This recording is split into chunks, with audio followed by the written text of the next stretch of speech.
Bung Rev.Romoni Kumar Reang Stang Pharo Isor no Rchahmo yagnai Bung ni Bung no tui khemu ni bauh ye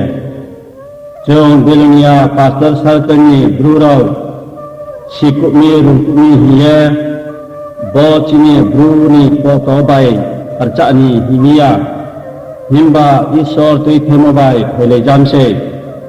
Isor Bo Bini Rchahmung no srabo kheni ongtho Amen Prathona khenai Sorgok chu hawatungai Professor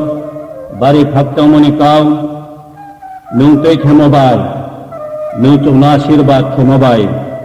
Chung siya pho runya pho Nini kautma no Bo Rchahmung bai kheye prachar kheni hiye chung phele jamo Bo nini kauthai ni sakawo Asyirbat kianai Inshallah Prabhu Yesus Kristo ni Mumbai Cumuno sayo Amen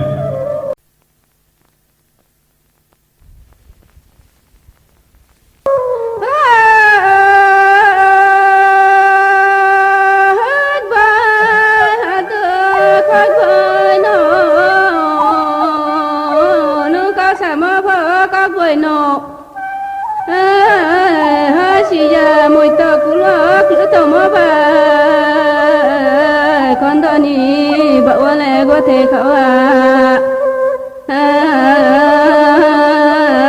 tay thế và nhà chỉ đeo tàu nào mẹ Isor nó hi lẽ yêu nó cứ na bauh nó bà già tipa nó có lý hai bà xì lệ bauh nhà hai bà bắt sờ thảo ya già tí bà po chỉ xa lệ bà lại ở bì hà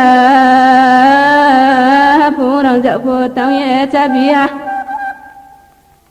hai tội bu nào phò xa ye cha bì hà con đó ni nè dễ bà phò mày ở cha bì hà chỉ mi chỉ à phò lại cha bì hà are phò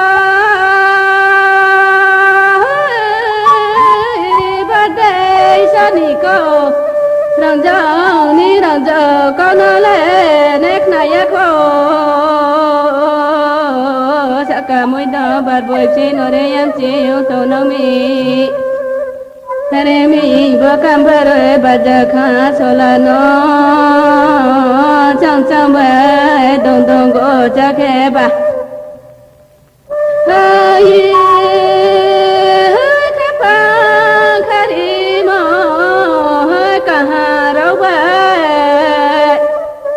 Isor tết lá ya mà giặc bằng bà anh có bồ ra ti tao linh chơi trị nào mò đê trị nào mò ham giá khá hiền ở mà hiền giá trị yêu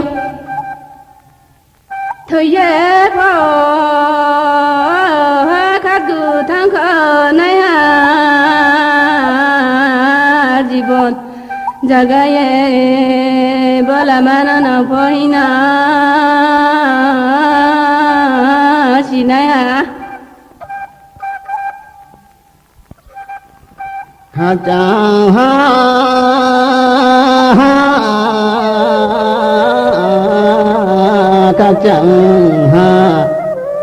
Uklau tera khoinangmo Kumar Reang Sầu na Giêsu nó mai hà bà Thamo ni lama no hà bà Phi hà bà Rchahmo Phò la ni sai tỷ lệ nó phò dụng này hà Rchahmo Sargom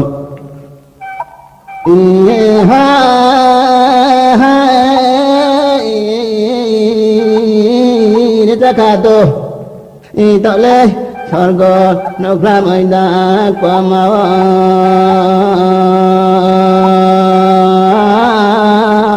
ra cha cả tu ta bà đi xí à đi phu chung ấy đi tay bù tay khâu ya tay trắng nô ấy ra cha cả tu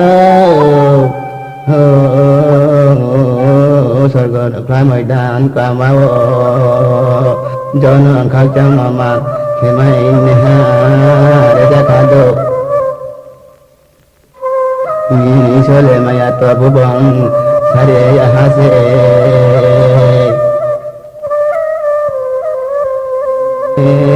rang khao phối trà lê dạo ni mùi xe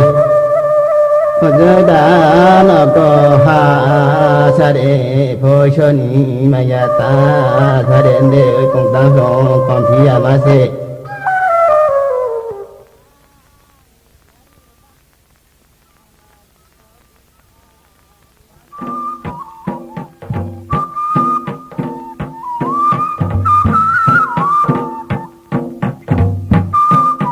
Prabhu khoram trang bài ao nó để mò xì yo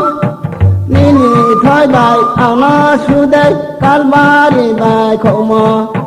Prabhu yang phải yo nong nó asa ye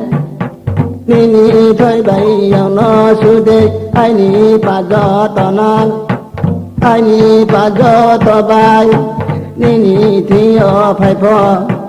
Đâu sẽ ai ni phải bay răng ma ai ni pa su đầu nai Prabhu ang pa yo Prabhu ang pa yo no no asa ye no no asa ye ni ni thay bay su de ai ni pa do ta no bo ha bay sor go wa pha lai mo asa mo ha te ye sha mo ma nai Jisu ao nó để yo Jisu ao nó để yo Prabhu ao pa yo no no asa ye Nini đôi đầy ao nó su de ai ni pa ga ta na man khe ti thôi chao nó man te ke tôi go mon nó man khe de Jisu nó Chini phải này răng ma Chini phải này răng ma Prabhu ao pa yo no no asa ye nini thay bài ao nó su đây đang nhị pa do to nó man khe de tu chau nó man khe de tu khổ mo man khe de Jisu Krishna nini phải ngày răng ma nini phải bài răng ma Prabhu ao pa yo Prabhu ao pa yo Asaya ini thay bay ao nó su đây ni pa do to nó ani pa do to nó ani pa do to nó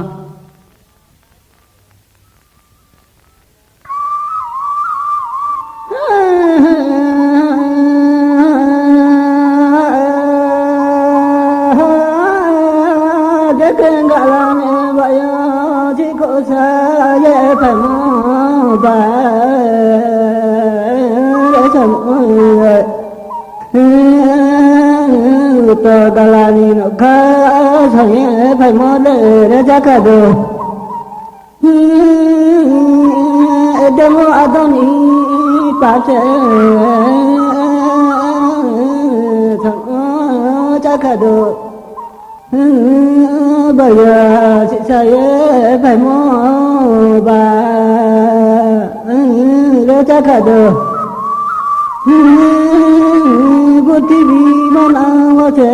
bà bố lại phải tham gia để chắc cả được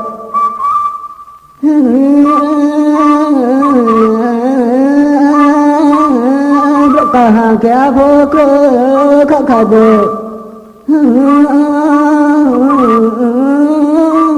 cái hai đã chạy cơ khắc khả đi ra cha khả đi khả đi chỉ cho nó sẽ bà ta khả lại xin ra cha khả đó cha cha mi phang ba và bà nó lệ không ai này được bố bạp nó lệ tôi thôi về phố khôi mới nè giờ tôi nó chắc là được gọi thì tôi thì nhà thôi phố thì chị ngài giờ đó chỉ xuân bắt đầu mua thôi về trẻ thì tôi thôi về phải chị nhà nó chắc là được rõ cả hàng kia vô cơ cả được kia đó đã sẽ cơ cả đi